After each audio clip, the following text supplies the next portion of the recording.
श्रीमन्महागणाधिपतये नमः। श्री सरस्वत्यै नमः। श्री गुरुभ्यो नमः। ओम नमो भगवते वासुदेवाय। श्री गुरुदेव दत्तात्रेयाय नमः। योगीशरूपं परमात्मवेशं सदानुरागं सहकार्यरूपं वरप्रसादं विबुधैकसेव्यं श्रीपादराजं शरणं प्रपद्ये। श्रीमद्भागवत महापुराणे पंचमस्कंधे अथ दशमोऽध्यायः। जडभरत आणि राजा रहुगणाची भेट। श्री शुकदेव म्हणतात, एकदा सिंधू सौवीर देशाचा राजा रहुगण पालखीत बसून चालला होता. तो जेव्हा इक्षुमती नदीच्या किनाऱ्यावर पोचला तेव्हा पालखी वाहणाऱ्या भोयांच्या जमादाराला एका भोयाची आवश्यकता वाटली. भोयाचा शोध करताना दैववशात त्याला हा ब्राह्मण दिसला.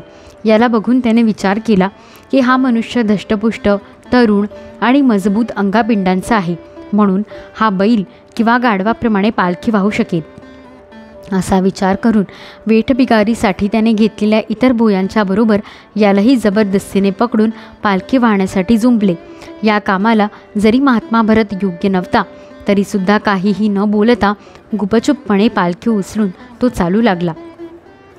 आपल्या पायाखाली एखादा जीव चिरडला जाऊ नये म्हणून तो श्रेष्ठ ब्राह्मण 2 हात अंतर पुढे पाहून चालत असे, म्हणून अन्य भोयांच्या चालीशी याचा मेळ जमत नव्हता. त्यामुळे जेव्हा पालखी वाकडी तिकडी होऊ लागली तेव्हा ते पाहून राजा रहुगण पालखी वाहणाऱ्यांना म्हणाला, अरे भोयांनो, नीट चाला, पालखी अशी खालीवर करीत का चालत आहात? तेव्हा आपल्या स्वामींचे हे कठोर वचन ऐकून राजा आपल्याला दंड देईल या भीतीने ते भोई राजाला म्हणाले, महाराज, यात आमचा काहीही दोष नसून आम्ही आपल्या नियमानुसार योग्य रीतीनेच पालखी घेऊन चाललो आहोत.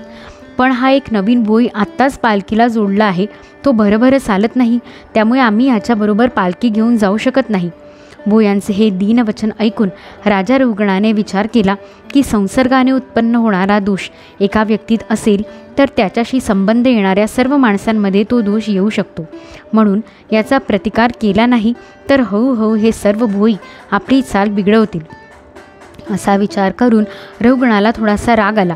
त्याने जरी महापुरुषांची सेवा केली होती तरी क्षत्रिय स्वभावानुसार जबरदस्तीने त्याची बुद्धी रजोगुणाने व्यापली गेली आणि तो ज्याचे ब्रह्मतेज राखेने झाकलेल्या अग्निप्रमाणे प्रगट झाले नव्हते अशा त्या द्विजश्रेष्ठाला उपरोधिकपणे म्हणू लागला, अरे बंधो, ही पालखी वाहून तू फार थकला आहेस, हे पाहून मला फार वाईट वाटते.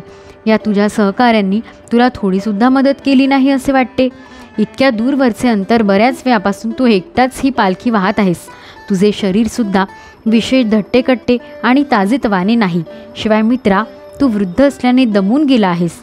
अशा प्रकारे पुष्कळ उपरोधिक बोलणे ऐकूनही तो पहिल्याप्रमाणेच गुपचूप पालखी उचलून चालू लागला. त्याला या बोलण्याचे काहीच वाईट वाटले नाही, कारण त्याच्या दृष्टीने पंचमहाभूते, इंद्रिये आणि अंतःकरण यांचा समूह म्हणजे आपले हे अंतिम शरीर अविद्येचेच कार्य होय. विविध अंगांनी युक्त असे हे दिसत असून सुद्धा वस्तुतः हे नाहीच, म्हणून त्याविषयीचा त्याचा मी माझेपणाचा मिथ्या आभास संपूर्णपणे नाहीसा झाला होता आणि तो ब्रह्मरूप झाला होता. अजूनही पालखी व्यवस्थित नेली जात नाही असे पाहून रहुगण क्रोधाने लाल होऊन म्हणू लागला, अरे हे काय, तू जिवंत असून मरतुकड्यासारखा माझ्या आज्ञेचे उल्लंघन करून माझा अपमान करीत आहेस. तू अगदीच निर्लज्ज आहेस. अरे, ज्याप्रमाणे यमराज लोकांना त्यांच्या अपराधासाठी दंड देतात त्याचप्रमाणे मी आता तुला शिक्षा करतो, म्हणजे तू वठणीवर येशील. रहुगणाला आपला राजा असल्याचा अहंकार होता, म्हणून तो अशी पुष्कळशी वायफळ बडबड करीत होता. तो स्वतःला मोठा पंडित समजत असे, म्हणून रजतमामुळे आलेल्या मस्तीने त्याने भगवंताच्या प्रीतिपात्र भक्तवर भरताचा तिरस्कार केला. योगेश्वरांच्या लोकविलक्षण आचरणाचा त्याला काहीच पत्ता नव्हता. सर्व प्राण्यांचा सुहृद आणि आत्मा, कोणत्याही प्रकारचा अभिमान नसलेला ब्रह्मस्वरूप असा तो ब्राह्मण जणू हसत बोलू लागला. ब्राह्मण म्हणाला, हे वीरा, तू वक्रोक्तीने जे म्हणालास ते योग्यच आहे, त्यात व्यंग्योक्ती मुळीच नाही. भार नावाची काही वस्तू असेल तर ती वाहून नेणाऱ्यासाठी आहे, मार्ग म्हणून काही असेल तर तो चालणाऱ्यासाठी आहे. लठ्ठपणासुद्धा त्याचाच आहे. हे सर्व शरीरासाठी म्हटले जाते, आत्म्यासाठी नाही. ज्ञानीजन अशा गोष्टी करीत नाहीत.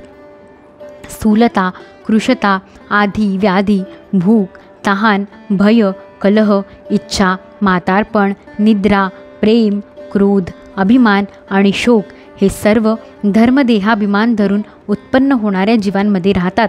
माझ्यामध्ये याचा लवलेशही नाही. हे यशस्वी राजन, तुम्ही जी जगण्या मरण्याची गोष्ट सांगितलीत ती आदी अंत असणाऱ्या विकारी पदार्थांमध्ये नियमितपणे असते. जिथे स्वामी सेवकभाव स्थिर असेल तेथे आज्ञापालनाचा नियमसुद्धा लागू होतो. आपण राजा आहात आणि मी प्रजा आहे अशा प्रकारच्या भेदबुद्धीसाठी मला व्यवहाराखेरीज दुसरे काहीच कारण दिसत नाही. परमार्थ दृष्टीने पाहिले तर कोण स्वामी आणि कोण सेवक? तरीसुद्धा राजन, मी तुमची काय सेवा करू सांगा? वीरवर, मी वेडा, उन्मत्त आणि मूर्खाप्रमाणे आपल्या स्थितीमध्ये असतो. मला शिक्षा करून तुमच्या हाती काय लागणार? जर मी मुळातच मूर्ख आणि चुका करणारा असेन तर मला शिक्षा देणे हे दळलेले पीठ पुन्हा दळण्यासारखेच होणार आहे. श्री शुकदेव म्हणतात, मुनीवर जडभरत यथार्थ तत्वाचा उपदेश करीत एवढे उत्तर देऊन गप्प राहिला. त्याचे देहात्मबुद्धीचे कारण अज्ञान नाहीसे झाले होते, म्हणून तो अत्यंत शांत झाला होता. एवढे बोलून भोगून प्रारब्ध क्षय करण्यासाठी तो पुन्हा पहिल्याप्रमाणे पालखी खांद्यावर घेऊन चालू लागला.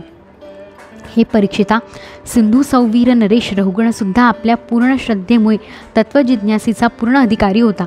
जेव्हा त्याने त्या द्विजश्रेष्ठाच्या तोंडून अनेक योगग्रंथांनी समर्थन केलेली आणि हृदयाच्या ग्रंथीचे छेदन करणारी ही वाक्य ऐकली तेव्हा तो ताबडतोब पालखीतून खाली उतरला. त्याचा राजमत पूर्णपणे उतरला होता. म्हणून त्याने त्याच्या चरणांवर डोके ठेवून अपराधाची क्षमा मागत म्हटले, आपण ब्राह्मणांचे चिन्ह जानवे धारण केले आहे. अशा प्रकारे गुप्तपणे फिरणारे आपण कोण आहात? आपण अवधूतांपैकी कोणी आहात का? आपण कोणाचे पुत्र आहात? आपला जन्म कुठे झाला आणि इथे आपले येणे कसे झाले?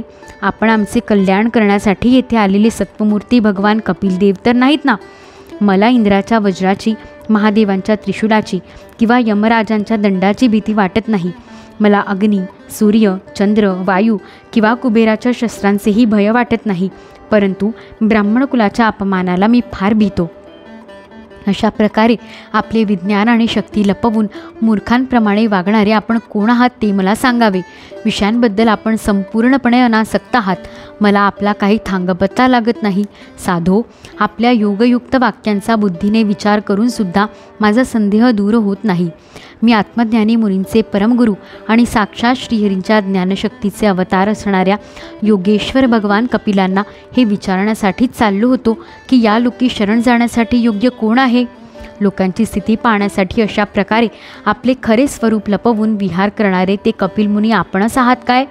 घरात आसक्त राहणारा विवेकहीन पुरुष योगेश्वरांची गती कशी जाणू शकेल बरे? कर्मांमध्ये श्रम होताना मी स्वतः पाहिले आहे. म्हणून माझे असे अनुमान आहे की भार खांद्यांवर घेऊन चालण्याने आपल्याला निश्चितपणे श्रम होत असतील. मला व्यवहार मार्गच योग्य वाटतो, कारण मिथ्या घड्यातून पाणी आणणे इत्यादी कार्य होत नाहीत.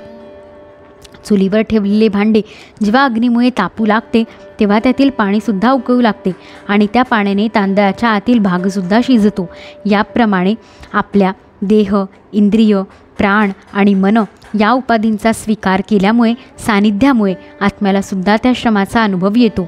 आपण जी दंड देणे इत्यादींची व्यर्थता सांगितली त्या बाबतीतच सांगायचे झाले तर राजा हा प्रजेचे शासन आणि पालन करण्यासाठी नेमलेला प्रजेचा दासच आहे. त्याने शिक्षा करणे हे पीठ पुन्हा दळण्यासारखे व्यर्थ होऊ शकत नाही, कारण आपल्या धर्माचे पालन करणे ही भगवंतांची सेवाच आहे.